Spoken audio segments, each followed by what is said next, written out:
Hello everyone, welcome to my mini blog.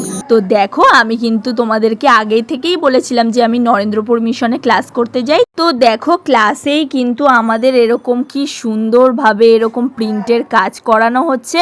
এইগুলোকে কি বলে তোমরা কি জানো? এইগুলো হচ্ছে বাটিক প্রিন্ট। তোমরা যে বাটিকের শাড়ি পরো না, এইগুলো হচ্ছে সেই প্রিন্ট। তো দেখো সবাই কি সুন্দরভাবে কাজগুলো কমপ্লিট করছে। আমিও কিন্তু আমার কাজটা খুব ভালোভাবেই কমপ্লিট করে নিয়েছিলাম। ক্লাসরুমের বাইরে এসে এরকম আকাশের নিচে সবাই মিলে বসে কাজ করার মজাটাই আলাদা, তাই না বলো? তো তোমরা যে এখানে কাঁকড়া প্রিন্টটা দেখতে পাচ্ছ, এটা কিন্তু আমি বানিয়েছিলাম। আর এইগুলো হচ্ছে রঙের সামগ্রী, যেগুলো দিয়ে রং করা হয়েছে।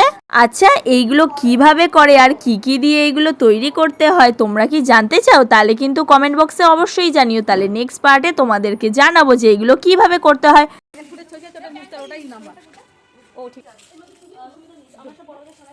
এনে হাই দে